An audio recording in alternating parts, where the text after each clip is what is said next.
Hey everybody, in this video we're going to be talking about Stephen King's behemoth 2009 novel, Under the Dome. We're going to be talking about the points to look for when trying to identify first US and first UK editions of the work, as well as provide some thoughts on the work itself. So the first US trade hardcover edition was published by Scribner, as always. It's there on the spine. It has this really cool wraparound jacket artwork. Inside the front cover, look for a printed price of US $35. On the back, where the barcode is, the price is listed yet again. You can open up the dust jacket to reveal the entire artwork in all of its splendor. Pretty cool. So this is, before things go really bad, and this is sort of after things go really bad, but it does draw one in. So the first thing I remember when I saw this book was, oh dang, that is a big book. And then the second thing was, that is really cool artwork. I can't wait to dig into that and read all about it. Anyway, the book itself, blue boards with blue binding on the spine, lettering in silver. As always, in the Scribner books, they include a handy dandy number line, which includes the number 1 on the first printing. It's one of the first things you notice when you're thumbing through the book is that there's a map. I'm a big fan of books with maps because it tells you right away that there's going to be quite a bit to take care to keep track of, that you may need to refer back to get your bearings from time to time. So there are important locations, scenes of action in the book are indicated here on this map. Important roads, such as the lovely named Little Bitch Road, is indicated on there. And you turn the page again, some but not all of those in Chester's Mill on Dome Day. So there's a list of characters to complement the map. Town officials, Sweetbriar Rose staff, police department, pastoral care, medical staff, town kids, townspeople of note, out-of-towners, and dogs of note. So right out of the gate, you can tell it's a big book and it's going to be packed with detail, with places, and with characters that are listed here to help you keep track. So right out of the gate, you can tell that this is going to be an experience. I will just say that. I also wanted to mention in this video that there are a couple of variants of the cover that I am aware of. I've never seen anything other than these, but one has the printing in white and one has the printing in, I don't know if it's black, but it's definitely like a very, very dark gray that complements the color scheme of the jacket artwork. So if you're a completionist, as I have been, you may want both. It's whatever your preference is.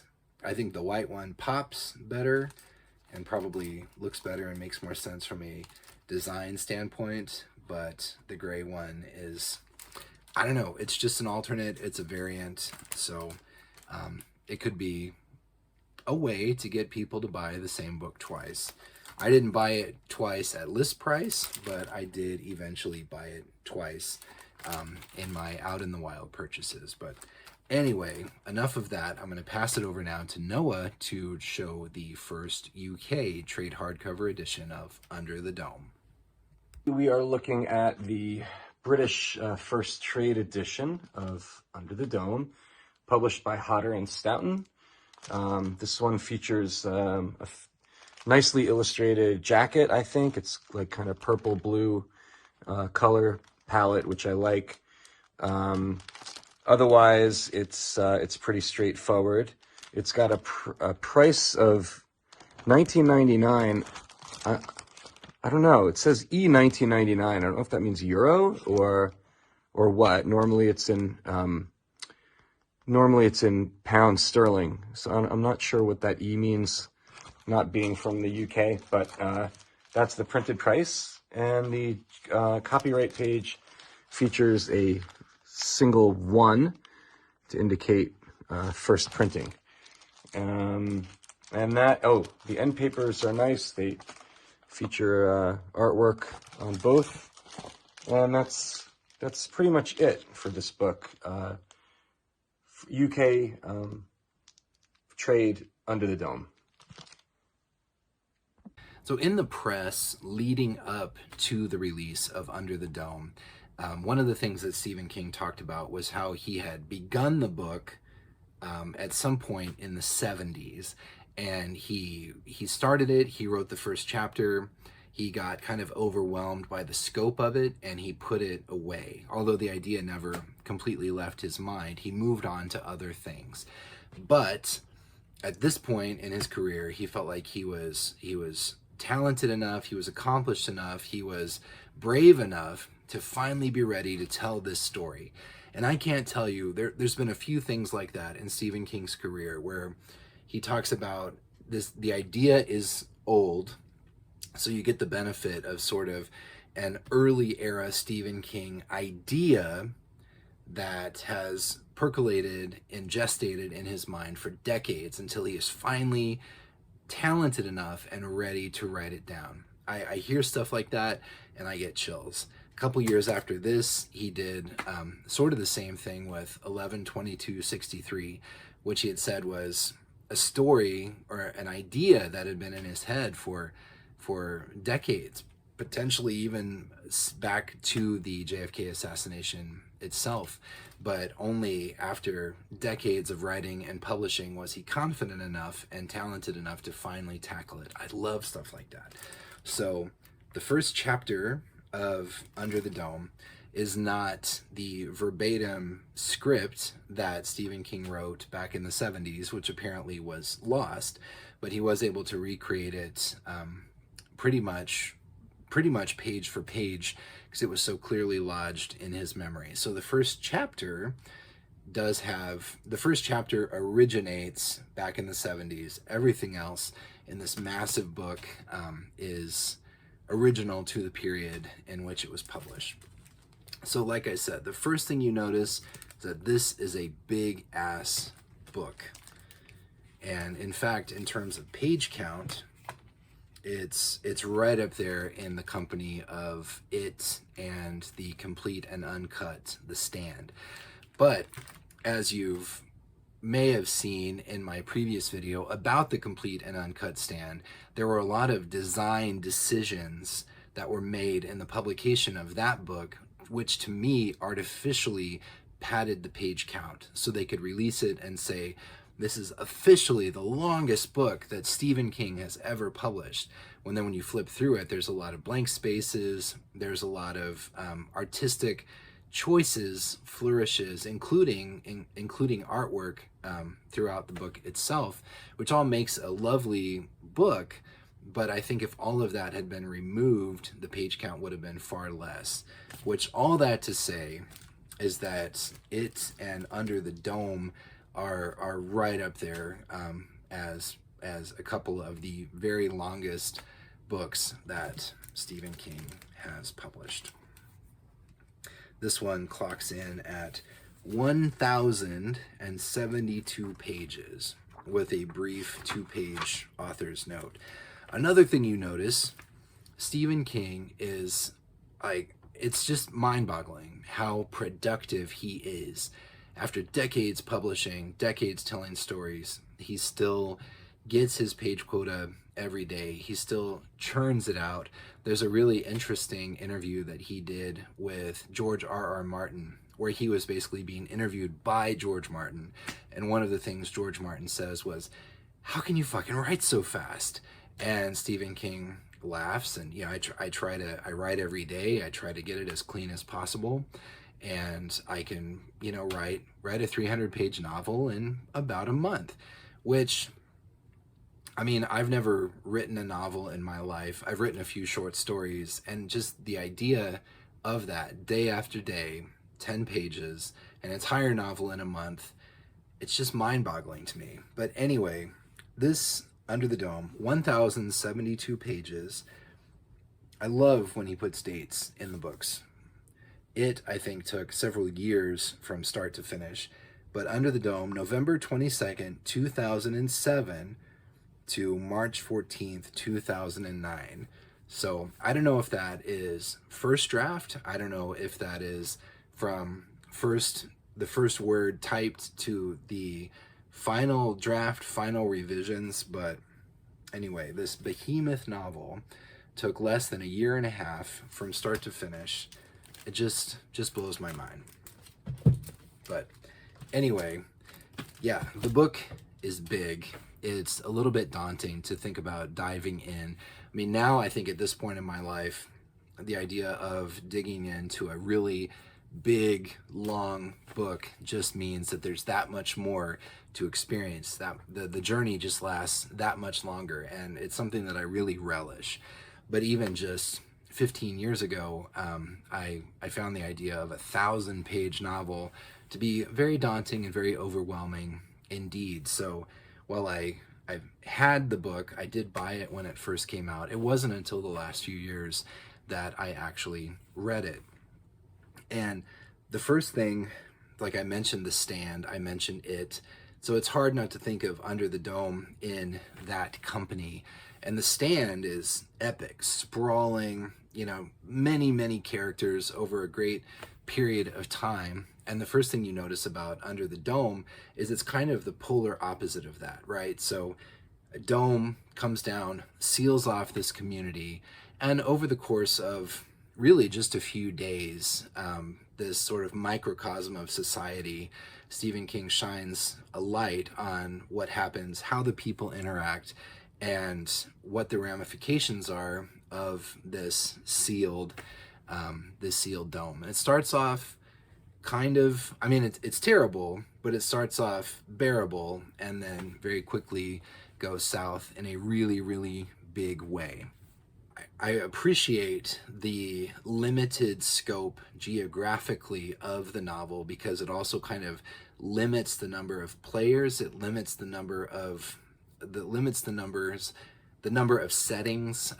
One of the things about The Stand, I remember just going along for the ride and just being really caught up and kind of awed by the scale and scope of it all. But I did kind of have a hard time visualizing things in my head. But Under the Dome, one place for just the entire period of the novel, over 1,000 pages, you really, really, really get a feel not only for the characters, but for the settings as well. I felt like I could visualize it in my mind. I could close my eyes and I was there in the novel, which was not really a pleasant mental activity. So then I would open my eyes and come back to reality, because who wants to be under the dome with people like Big Jim Rennie calling the shots? But there's another aspect of Under the Dome that kind of made me think of Needful Things. It's almost like a social comedy of morals, of what happens kind of when all the rules go out the window. What do? We turn to established authority figures. What do established authority figures do? How do they handle the pressure? How do they handle the opportunity that the situation has presented itself? And regardless of how powerful you are, how honest or how corrupt, in the end, we're all just human, and we all move on to the clearing at the end of the path at some point. And it's like Bob Dylan says in It's All Right, Ma, sometimes even the President of the United States must have to stand naked. As things deteriorate under the dome, nobody is spared. It doesn't matter if you're wealthy, if you're powerful, what have you. If the very environment itself becomes poisonous and turns against you, it doesn't matter how wealthy, how well connected you are. You're going to get your comeuppance in the end, which is something that I really like about Under the Dome. So to me, it's like the opposite in a way of The Stand. It has a lot in common with Needful Things. It is populated by some really interesting, characters that you can root for, I guess. I wouldn't say that there's any like super clear moral hero of the piece, but there are some less despicable characters, and then there's some of the most despicable characters that Stephen King has ever graced us with. Probably at the top of that list, one of the just the most vile and reprehensible characters in the entire Stephen King universe, which is saying something because the guy has graced us with some truly, truly fucked up characters in his career. But one of the ones that I hated the most is Big Jim Rennie. I mean, this guy is just evil personified.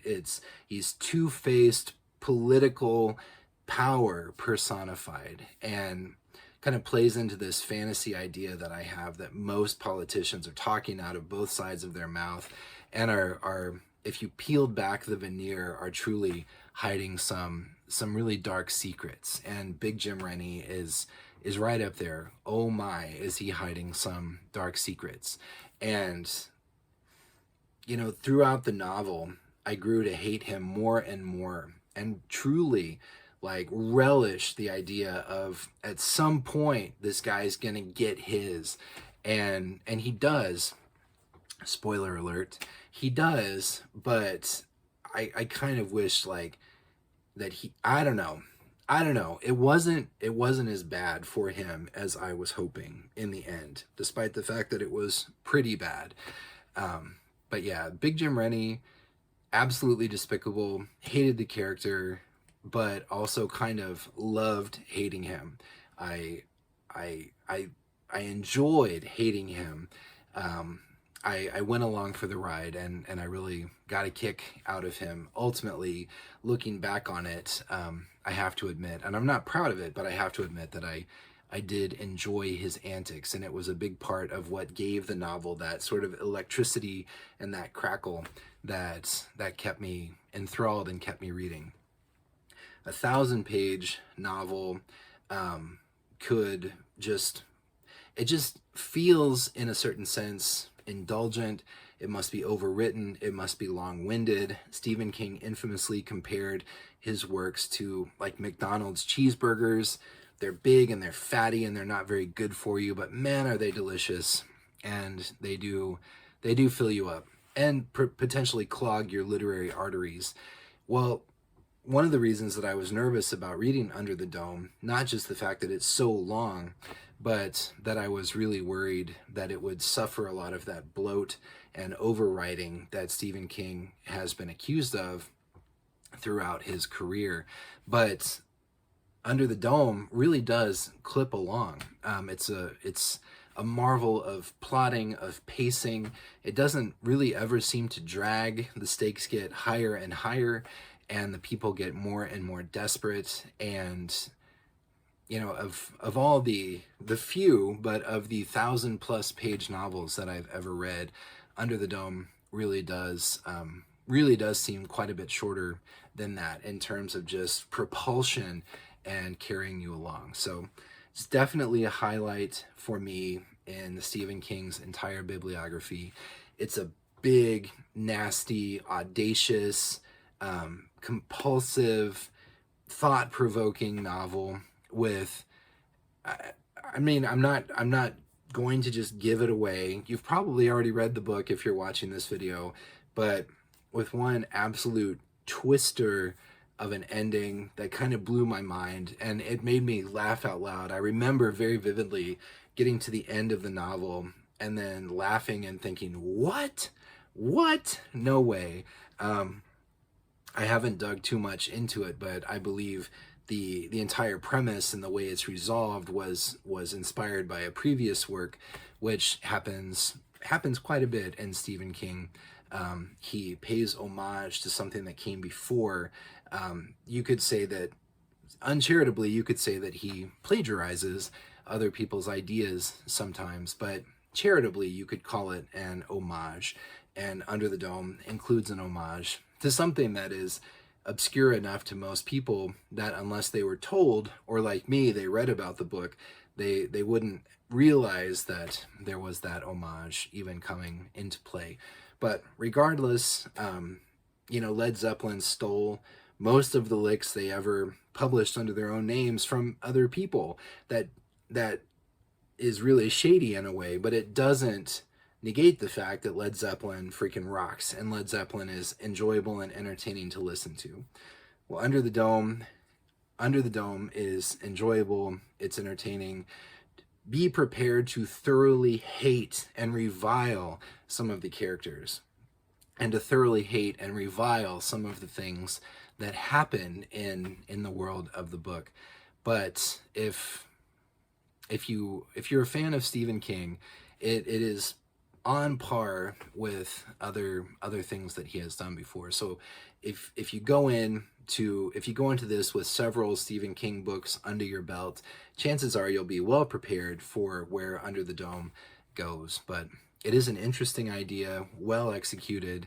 One of the funny things that I remember about when it was released, Stephen King had this idea and had been percolating in his mind for decades. And right around the time he was getting ready to finally release the finished book, the Simpsons movie comes out, and it basically has the same plot.